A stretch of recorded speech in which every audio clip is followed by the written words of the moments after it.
Hi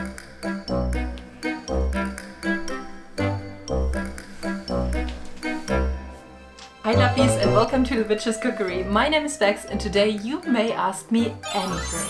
A couple of days ago I announced over on Instagram and here on YouTube that I would be doing a Q&A as we are approaching my 1-year anniversary on YouTube at the end of this month. And seeing that we have gathered quite the community of awesome witches from all over the world right now, and there are a lot of new faces, a lot of new commenters underneath my videos, I thought it would be a fun idea if I would let you ask questions about me, about my witchcraft practice, about personal things, about things that interest you in general, or tips and tricks, whatever you had. And you witchies didn't hold back, so today I will be answering a Q&A for questions such as what drew me to witchcraft, my favorite protection spell, the pagan holidays I enjoy the most, my zodiac sign, preferred magical herb to work with, or questions about my magical weight loss journey. But before we dive into all of that, I just want to take a moment to thank you all. When I started this channel almost a year ago now, I didn't really have any expectations at the beginning. I didn't know where it would go. To be quite honest, in the first place it wasn't even intended to be a witchy channel. I just wanted to do fantasy cooking and then it kind of morphed with my interests into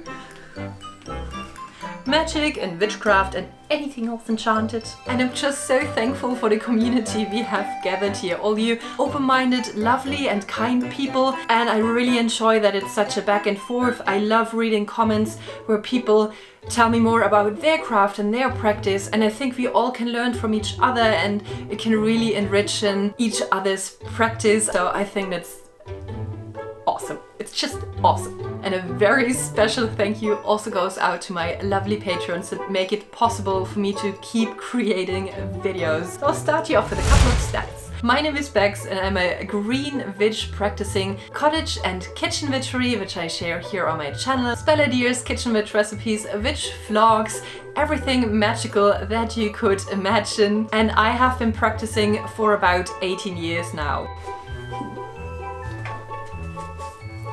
Put all the cards out here.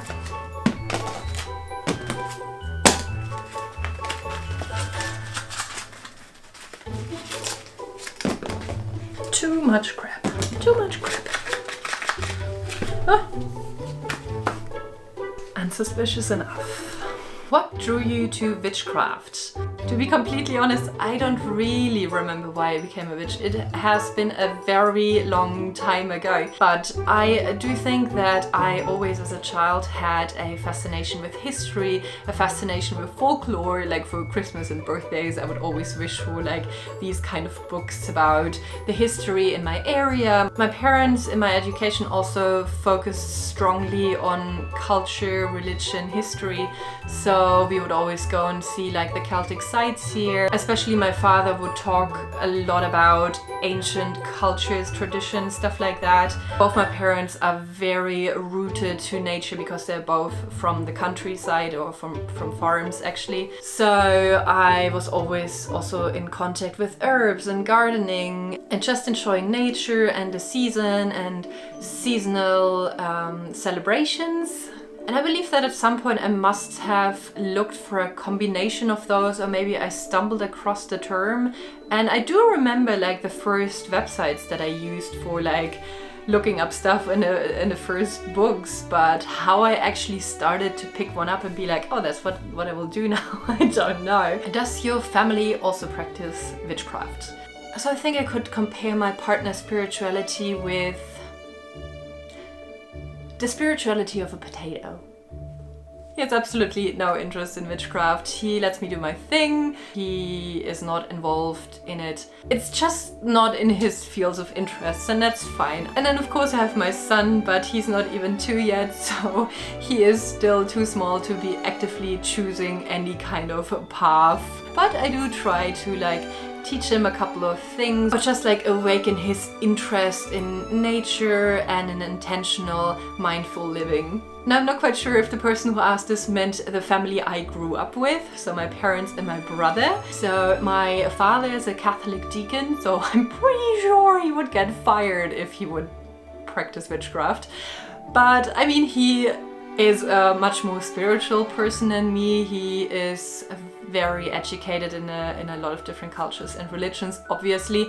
So he definitely also sparked my interest into this, and he is someone that is very connected to folklore as well, and to just nature in general. He would always take me on like hikes and teach me how to distinguish different herbs, and this is basically what inspired me to start.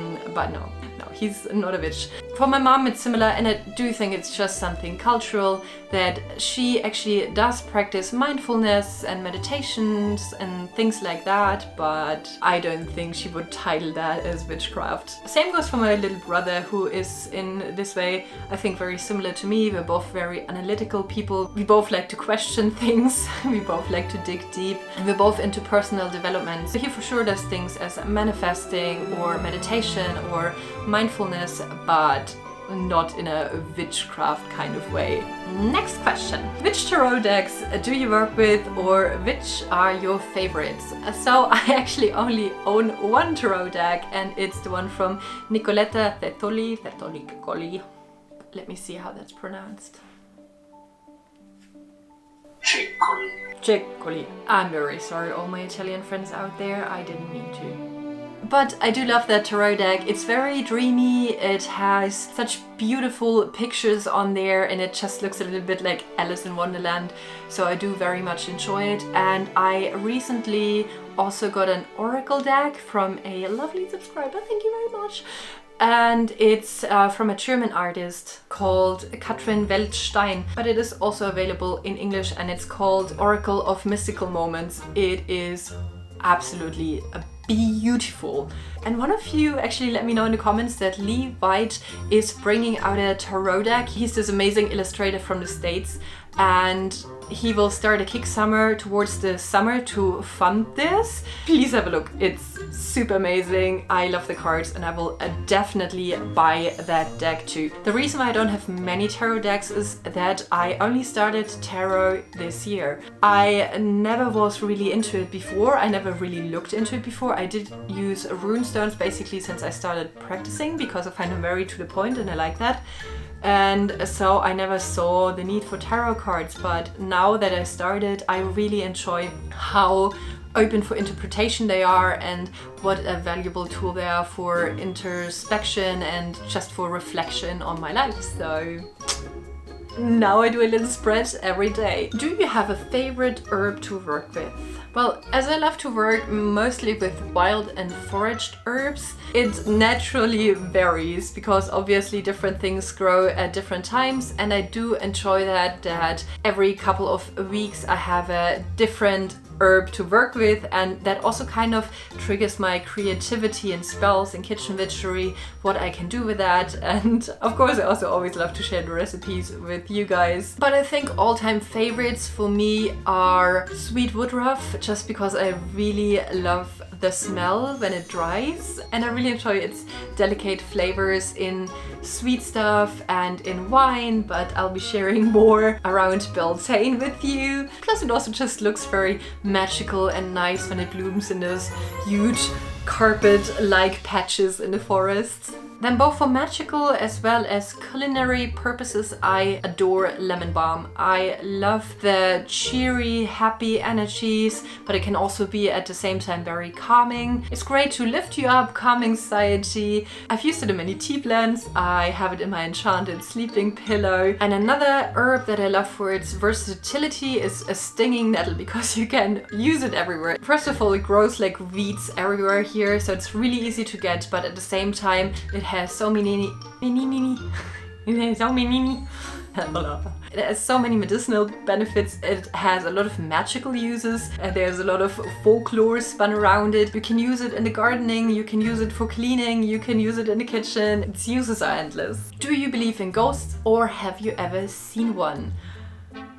This might be a very disappointing answer, but no, I don't believe in ghosts. I actually do not believe in anything supernatural that is not scientifically explained. Even in my witchcraft practice, I do practice witchcraft from a psychological point of view. And I do love the superstitions and the folklore, but I don't necessarily believe in it. I believe in the placebo behind it. But I also find that everyone can have their own reality and everyone can have their own beliefs. So I'm definitely not saying just because I don't believe in ghosts, they don't exist. They don't exist for me, they can still exist for you. I'm not very woo-woo as a witch. A simple and easy dish that can be used for creating self-love and acceptance. I think what I recommend is not so much a specific kind of food. I would more say it's probably your favorite food or drink that you can either then prepare for yourself or you can buy. And I would make maybe that into a ritual, like really treating yourself, like preparing it or eating it mindfully with a self-love in mind. Because in order to cultivate self-love, you have to treat yourself nicely. You have to be kind to yourself and taking the time for yourself to really make a meal, really make it a feast, make it only for you, have it by yourself, have a little date night with yourself, if you will. And it might sound weird, but in eating magical food, that can already be a spell in itself. If you're talking about correspondences and you want to go for very common ones, of course you could maybe do a rose petal tea and make that into some sort of spell. I also uploaded a video on a self-love spell a very long time ago, and I made this rose and peach tart with lavender, so maybe that's something you would be interested in. I'll leave it down below. If you could go back and start anew, what 5 things would you do differently? To quote Edith Piaf and grossly butcher the French language, "Non, je ne regrette rien."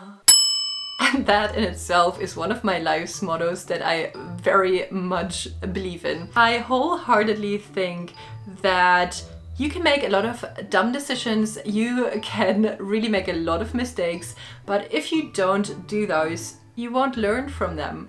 I think the easiest and fastest and most helpful way to learn is by doing things in an overcomplicated way, in a way that maybe you look back on and say like, oh, could have lived without that. So no, I wouldn't do anything differently because everything I have done led me to where I am now, and I like where I am now. Even though in 3 years I might look back and be like, but then I will be somewhere else. And it really stretches over all areas of my life. My craft, my personal life, my career. I've done questionable things, but I've learned from them and I've grown with them.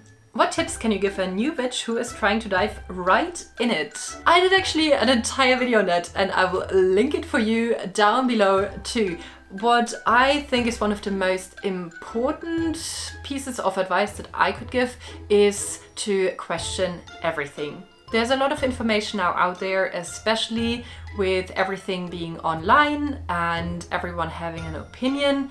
And you also have to see that witchcraft is not a science, it's not based on facts, it's based on experiences, it's based on cultural differences, upbringing, personal beliefs and subjective observations. So if you read somewhere, this is how you do it and that's how it works, always ask why. Why is that person saying that? Where does that kind of information come from? And do I actually vibe with that? Do I actually connect with that kind of knowledge or information? Or if I approach it from a different point of view, can I maybe extract something else out of it? That also means that if anyone wants to tell you that you're doing your witchcraft wrong, there is no right and wrong in witchcraft. There is your way, there is my way, there is his way, her way, their way. You do you, boo. Are you a Pisces? No, I am not. I will give you all in the live chat a quick second to guess my zodiac sign.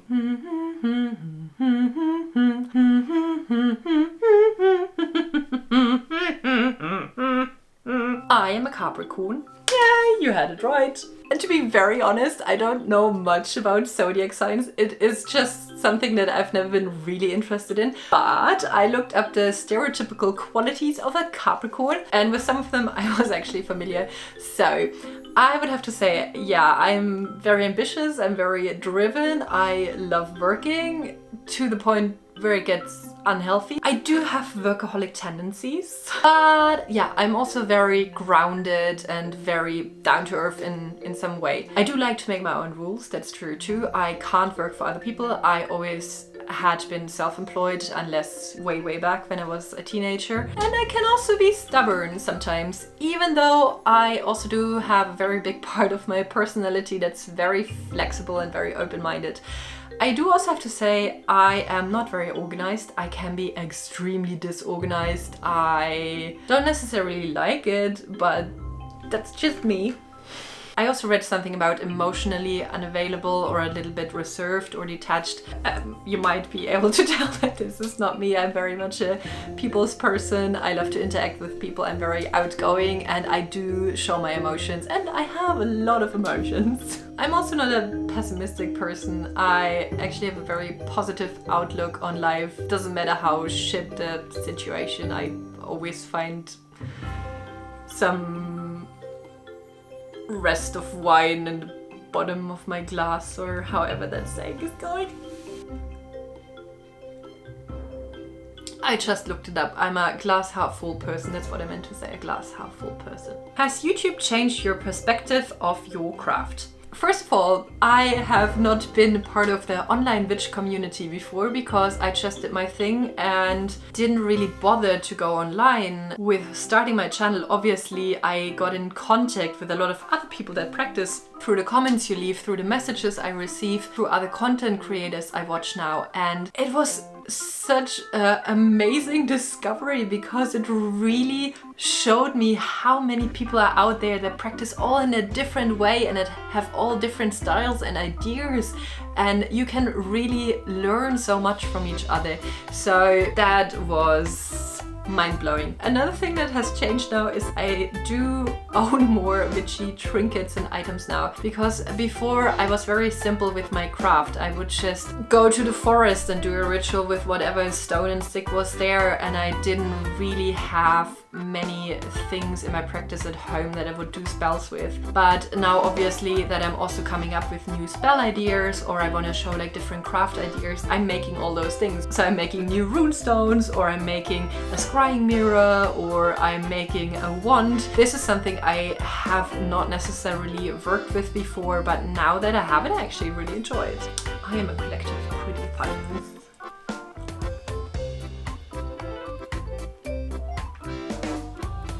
How is your weight loss going? Mine is going terrible.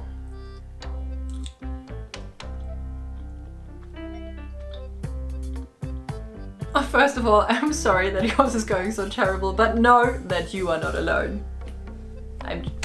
I'm all with you. So in the beginning it went really well and I did stick to my things, but then a couple of new projects came into my life that I will be sharing with you in the future when time is ripe. And it brought a lot of stress with it for me. And I shared before in my various weight loss with magic videos that I am a stress eater and that's my biggest downfall. So at the moment I'm trying to be working on it and trying to get into the rhythm again. At least I didn't gain anything, but also in the past few weeks I haven't lost anything. I did come up with a couple of new spell and ritual ideas, especially when it comes to working out, so I will be sharing that. But hang in there, girl, we will get there, and at some point our arms will stop to wobble by themselves when we wave.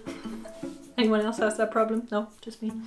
My favorite tea is actually the weight loss tea I made in my first video on that topic. I just think the combination is like a little bit fruity but also spicy, so I really enjoy that. For the summer I do usually drink lighter teas, like with lemon balm, with mint. But to be completely honest, I am not the biggest tea person. I mainly drink coffee and I drink tea mainly as part of a ritual or spell. How do you find a balance between the magical and mundane without getting stagnant in your routine and stuck in your ways? Well, to be quite honest, I don't really separate the two. I always try to combine them. I intertwine them, and that's how I personally work my magic. So I do a lot of my daily tasks with a magical intent because I feel it just enriches my day. But I don't necessarily fall into a routine. I wish I would, because I feel it would make my life a lot easier. But I'm also a person that loves spontaneity and like doing different things every day. And that also goes for my witchcraft, because I do practice seasonally and with seasonal energies. It already switches up there because I will do different spells or different rituals throughout the year, depending on that, depending on the weather, depending on the festivities that are coming up, depending on what kind of kitchen witchery I want to do that goes with it. But I mean, there are also things that I do every day, like I meditate every day for 5 minutes, and I try to do mindful and gratitude exercises every day. But I think that just enriches your life, and it's great to have that as some kind of frame or routine in there. How did it happen that you lived in Poland and Spain? Any other countries? So after high school, I went to Estonia just to see like a different country and learn about a different culture and to participate in a of sex, drugs and rock and roll. Where I then just worked mainly in bars as an entertainer for backpackers in Europe and getting people drunk for money. And I just really enjoyed the lifestyle. I really enjoyed getting to know so many people. And from there I just started to trips around Europe, working and staying in different bars and hostels and stuff like that. And at some point I decided that it was time to finally do something proper with my life. So I did my studies in the Netherlands. I lived there for a couple of years. And after that, I did decide to move to Poland on a whim because I did not speak any Slavic language yet, and I love languages. So there I then met my partner, who was doing his last year of his studies in the Erasmus program there. And so we moved in together after a week, and then 2 months later he had to return to Spain. So I went with him. As you can tell, I can be a very impulsive person and I like to follow my gut. And yeah, then we lived for a while in Madrid, and when I had a baby, I decided that it would be lovely to return to my roots and calm my lifestyle a little bit down, if that makes sense. Funnily enough, I ended up in my grandparents' house that I always said I would never live in this little nest because there is nothing to do. Now look who got old and soft and boring. I really enjoy the calmness and the tranquility of nature and the countryside so much now. But I'm still a city girl at heart. I was wondering if you could talk more about intention, what it is and how to do it. That is a really good question, and I do think that actually deserves an entire video. But real quick, intention is basically what you intend to do, what you mean to do with a spell, with a ritual, whatever, like the outcome. So for example, you do kitchen witchery for a sleeping spell. So what you could do is to stir your intention into, let's say it's a drink, and that just means that in your head you have the outcome of your goal. That can be either phrased as a sentence or just as the scenario. And you really focus on that with your mind while you stir the drink. And then some people like to envision that thought flowing into the drink or that energy flowing into that drink. But there are also many other ways to do it. But I promise you I'll make a video on that. Thank you for the inspiration. Do you have some tips for someone struggling with deep depression? And if you have some tips for someone with childhood trauma that don't feel like they're living inside the body, that have little contact with thought and feel very flat emotionally. Do you have some tips for someone who wants to feel the magic? Well, first of all, I would definitely recommend with all of that to find a mental health care specialist. That is extremely important, especially when it comes to working through trauma. And if you have a lot of those blocks still up, a lot of these emotional blocks that can result from trauma, you might have a harder time like feeling and experience the magic. However, I also think in witchcraft there are many practices that can actually aid a healing and a recovering journey, or can also help with coping mechanisms for depression or for any other kind of issues that might arise. herbs. And depending on what exactly you're struggling with, you can work here with shadow work techniques, which I also recommend doing with a therapist. You can work around topics like self-love and self-acceptance, healing, and it would probably help if you would find a medium of witchcraft, meaning a certain device in witchcraft that you connect to, like might it be herbs or crystals or mind witchcraft, writing, art. There are many different options out there. What is the best protection practice in your opinion and experience? Well, that would depend on what kind of protection you're talking about. Obviously, this is all for me personally, and everyone will have a different opinion and different experience in it. But what I really love when it comes to protection from negative energy of other people is that I just like to work that magic in my mind as a sort of shield, as a kind of like a white bubble that surrounds me, shelters any negativity off, like nothing can permeate it, and I'm just remaining in my safe and calm and happy bubble. But I also keep traditional protection items in my house because I'm just really into those folk witchcraft things. So I have like my hazel twigs, and I have certain herb bundles that are in my culture and inscriptions on my house. Wann fensen wir mal wieder? Sobald wie möglich bringst halt der Kasten mit, gell, Finsus, Maximus. What is your favorite holiday before kids and after? I have to say, I love all the holidays because I just love to celebrate. I love traditions, I love food, I just love to party. Now, as for my favorite pagan holiday, my all-time favorites have always been Mabon and Beltane. Mabon because it's the harvest festival. I also love autumn, so everything is so colorful and you have all this like fresh veggies and fruit, and I can really cook to my heart's content with everything that's coming from the garden or from the farmer's market. That is just wonderful for me as a kitchen witch to make a huge feast. And Beltane I really love because of the culture here. We call it differently. We have like the Walpurgisnacht and the Tanz in Mai. It is still very much celebrated with either in the city you have parties, in the rural areas you go hiking and you go drinking. In every pub basically it's a big hurrah, and you have like barbecues outside. If you couldn't tell before yet, I'm a bit of a sucker for that, so I also did really enjoy that. I have to say now Beltane obviously is a bit more of a subdued affair with children and responsibility. So I think I do enjoy Yule now more with a kid around and all the things you can do. Now I do feel like chewed your ears off, but I feel this should be fair. This should be like, you know, a two-way street. So I would actually super appreciate it if you could also let me know more about you. Like if you could also answer some of those questions so I know who you are. And I read all the comments. I try to answer all the comments as well in my videos. I do remember your screen names, so I love when I feel I read the same names over and over and I get to know the people. Let's have a little chat here. Teach me something about you. So I leave it here. Thank you very much, and I see you very, very soon. Bye bye.